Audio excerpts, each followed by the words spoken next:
everybody, and thanks for stopping back to my channel. I had every intentions this weekend of doing a thrift haul, but I woke up Sunday morning and my eBay was dinging away, and I got all excited thinking I saw lots of stuff, but it turned out I bought a lot of stuff I didn't buy. Somebody had stole my credit card information, and straightening that out took much of the day. But I did get out today because my favorite store had half-price day, and I did a $20 haul, and everything you see here on the table came from that store and a few pieces from Goodwill.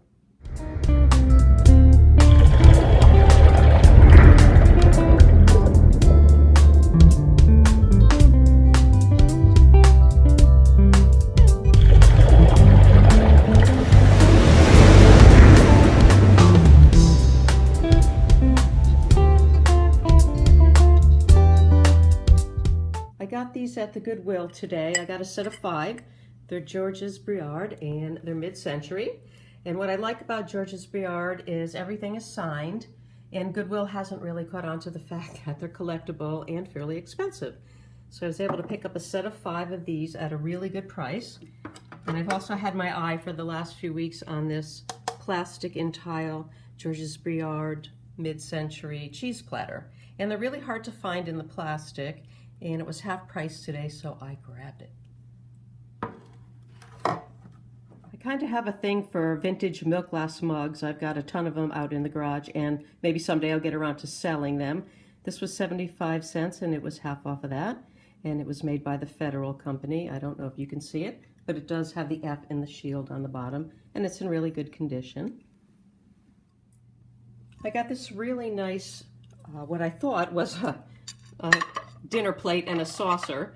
It's Johnson Brothers, and it's Old Village, and it's the multicolor pattern. It's in perfect shape, and it was all wrapped up when I bought it. I think I paid $2.50 for it, half price. When I came home to research it, I found that all the dinner plates were scalloped, and I couldn't find this pattern. Then I realized that it's a lunch plate.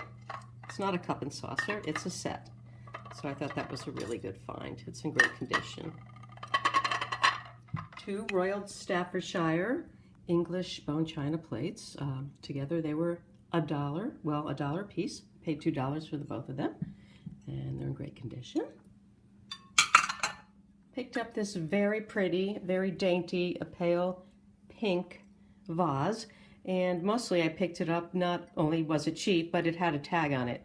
So it gave me something to look up and research and learn something new about. It's made in Japan. These are beautiful Carnival glass bowls in the Lily Ponds pattern. They're made by Indiana Glass, and they're just as pretty on the outside, I think, as they are on the inside. And I saw them the other day, and I didn't pick them up, and I'm glad I didn't because they were half price today, and I was able to pick up 4 perfect bowls for $12.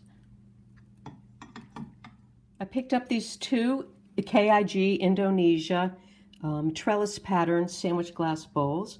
I do collect them. I have some in pink, and they were really good price. This is a little odd. I think that somebody glued a smaller one onto a larger one, but I kind of like it. This is also made by Corning, and I picked it up for $1. And the reason I picked it up is because my mother had one, and I inherited it from her. Well, I took it from her, and I don't have it anymore. And they make the best roasted chickens ever, and this is unused. Package is new, so I got that for myself. This is a great Corningware counter saver in Spice of Life pattern. Lesage is, I guess, the French version of Spice of Life, and it still has a bit of the sticker on it that says Corning. And in the next room, I have an entire table set up for my next video, which is going to be a vintage Corningware and Corel collection. So you're going to see this one again in my next video. I watch a lot of Antiques Roadhouse, so I'm going to venture out a little bit out of my comfort zone here. And I was able to find 2 sets of these. They're lithographs called The 4 Freedoms by Norman Rockwell. And they're in a nice frame. They're both new. And I did a little research, and there were, well, 3 to 4 times what I paid for them anyways, so that was a good start. This was kind of also inspired by the Antiques Roadshow. I see them picking up a lot of lithographs and posters there, so I thought I would give it a shot. It did have a name, Jack Vetrano, Portland Gallery. I found out it's called The Missing Man, and I see it online anywhere from $35 to $100, so I can do a little more research and see what I can get for it. So I saved my best find for the end, and I'm really excited about these. I knew nothing about them, but again, on the Roadhouse, they always show pottery, and I thought maybe I would get lucky. It's Dryden original, and Loy, I found out, is the artist. It's actually Nigel Loy, and it was made in 1976. They're all hand-thrown. They have a beautiful glaze inside and a beautiful glaze and pattern outside.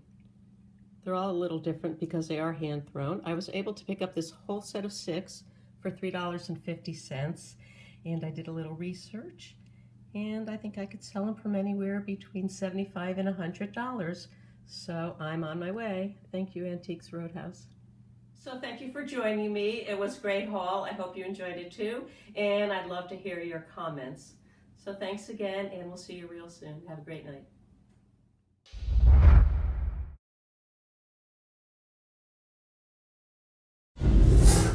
Lithograph was also inspired by my Antiques Roadhouse. It's upside. Sure. It's upside down. It's upside down. And now it's time for the Roadshow feedback booth. Reading Roadhouse, Antique Roadshow. Reading Roadhouse, Antique Roadshow. Sorry, Antique Roadshow.